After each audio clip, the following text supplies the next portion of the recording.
Hello, hello. Je reviens avec une dernière vidéo dans la série. J'avais envie de parler, encore une fois, de la notion de culpabilité et du véritable pardon. Donc, pour faire un lien avec la vidéo précédente sur le moi auteur, c'est pas... c'est non négligeable, cette compréhension de... il n'y a pas de moi auteur des actions du monde. Parce que, en réalité, comprendre que je ne suis pas l'auteur de ces actions, mais que c'est simplement la vie qui se déroule au travers de ce canal que je suis, au travers de cet organisme, c'est également comprendre que la vie se déroule au travers des autres. Et que donc, ils ne sont pas non plus auteurs de leurs propres choix ou de leurs propres actions. Je crois que j'en ai déjà parlé dans une vidéo, mais intégrer cette notion, c'est l'ouverture, en tout cas c'est la voie du véritable pardon. C'est-à-dire c'est reconnaître que l'autre n'est pas fautif réellement dans ses actions que la société juge de mauvaises. Et que, vivant dans la société, je peux aussi juger de mauvaises. C'est-à-dire, c'est reconnaître que c'est toujours le divin à l'œuvre. Et c'est potentiellement très difficile à entendre, je comprends. Et pourtant, c'est ça qui se déroule, c'est-à-dire que c'est toujours la source au travers des corps, au travers de la manifestation qui semble agir. C'est-à-dire que l'autre n'est pas coupable et accepter ça et reconnaître ça et accueillir ça à l'intérieur, c'est réellement ça, le véritable pardon, c'est-à-dire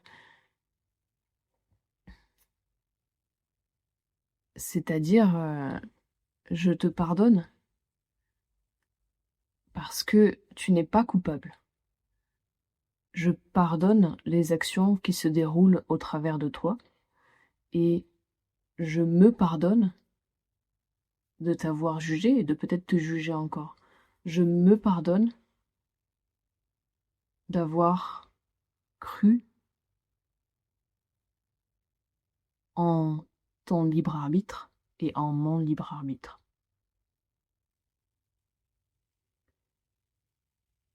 Et ce qui est intéressant de voir au-delà de ça, c'est que même ça ne peut pas être ni choisi ni contrôlé par toi. C'est-à-dire que entendre ces mots va avoir un effet ou non depuis cet organisme à cet organisme. Et tu n'es pas maître du jeu, tu ne peux pas choisir de réellement l'intégrer. Ça va se faire ou ça va pas se faire. Et c'est entièrement OK. C'est-à-dire que tu ne peux pas décider de pardonner. Mais tu peux, en réalité tu peux pas, mais tu peux être espace d'accueil de ce qui se présente. Je dis en réalité tu peux pas, c'est-à-dire que quand je dis tu peux, ça induit le fait que tu peux, donc potentiellement ça va se dérouler. Mais tu n'as pas le choix de faire ceci ou cela.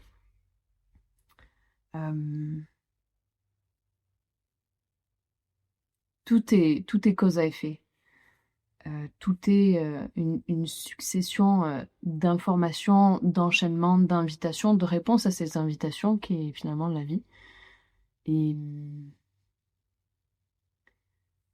et finalement, une fois que ceci est compris, intégré, accueilli, c'est ce que j'appelle le véritable pardon parce que c'est la fin de la culpabilité. cette culpabilité, c'est la culpabilité que porte l'humain en lui d'avoir cru en la séparation. Et ça se joue pas uniquement sur ce plan, ça se joue sur tous les autres plans. Avoir cru être séparé de la source est la plus grande origine du sentiment de culpabilité chez l'être humain, qui va donc projeter ailleurs, à l'extérieur de lui, pour ne pas faire face et ne pas voir que cette culpabilité est en nous. C'est comme sans vouloir de se croire ou de s'être cru être quelqu'un, de séparer, de limiter. Donc finalement, à quoi bon tout ça? À quoi bon écouter ces vidéos? À quoi bon chercher, vu que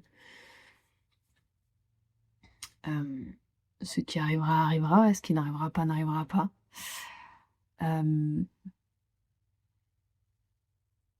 Eh bien, c'est là que rentre la dimension de la foi.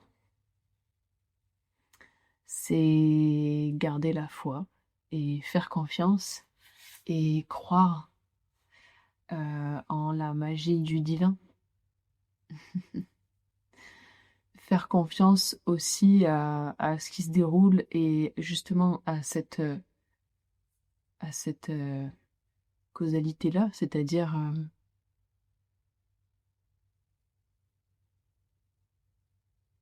peut-être que tu ne peux pas décider de pardonner, mais le fait d'entendre des suggestions de pardon peut clairement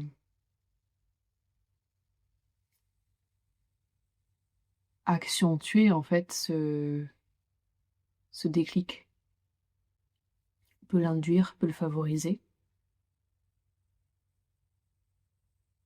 Et c'est à ça que servent aussi les satsangs, c'est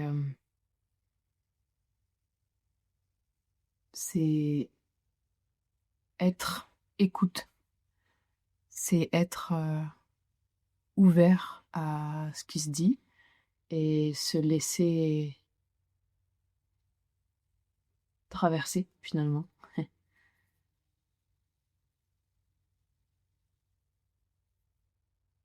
par cela. C'est simplement un moyen dans le monde qui a été mis en place pour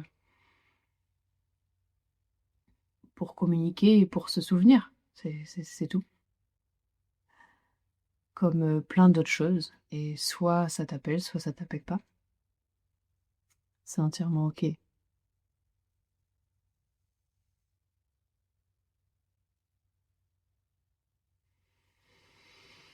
C'est entièrement ok.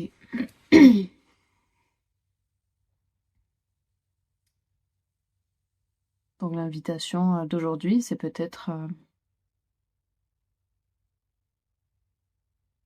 de venir observer la culpabilité qu'on peut avoir pour telle ou telle situation extérieure et questionner sur qu'est-ce qu'elle reflète en réalité. Et se questionner sur est-ce que je peux me pardonner d'avoir cru quelque part en tout ça, sachant que les choses se sont faites et que je n'ai pas choisi de croire ou de ne pas croire. Donc voilà, est-ce que je peux accepter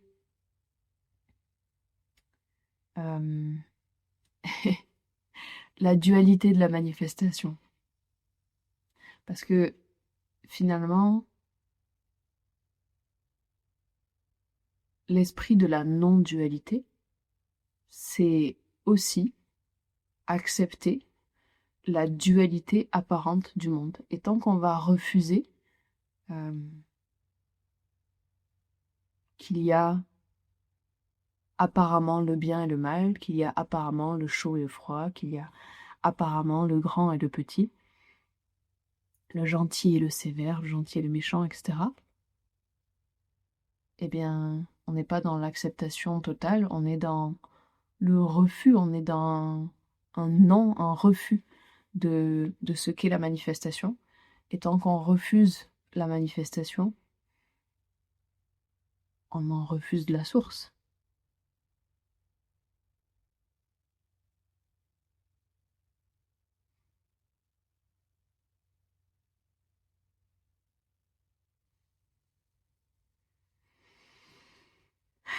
Donc,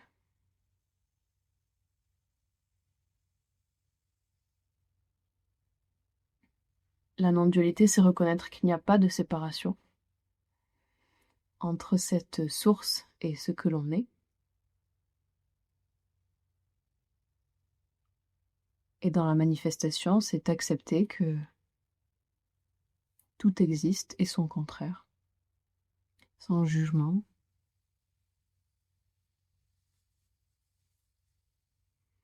Et c'est aussi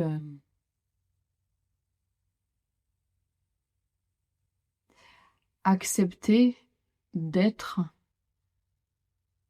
un outil de cette manifestation, et c'est laisser la vie se dérouler au travers justement de ce corps sans juger et sans prendre les choses personnellement, que ce soit les remarques ou les compliments.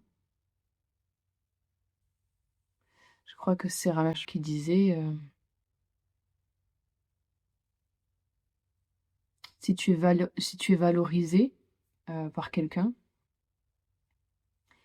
eh bien le cerveau va enregistrer cette valorisation, il va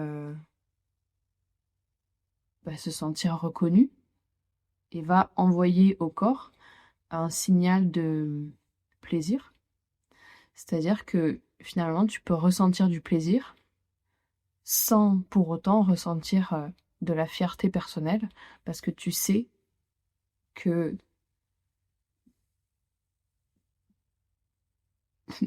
tu n'es pour rien dans ce qui s'est déroulé.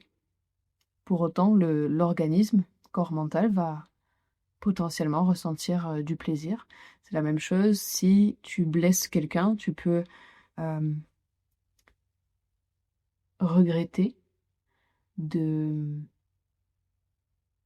l'avoir blessé, c'est-à-dire peut-être regretter les mots qui ont été dits, c'est-à-dire dans le regret, c'est simplement vouloir le bien, c'est simplement ah, j'aurais préféré ne pas te faire de mal, ça va pas plus loin que ça, et c'est-à-dire qu'on peut entre guillemets regretter une parole, mais ne pas s'en sentir coupable.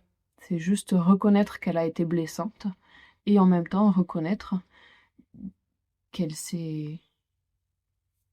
a émergé d'elle-même, de la source. Je m'arrête là-dessus. Merci pour votre écoute. Et je vous dis à bientôt pour d'autres petits formats dans ce genre.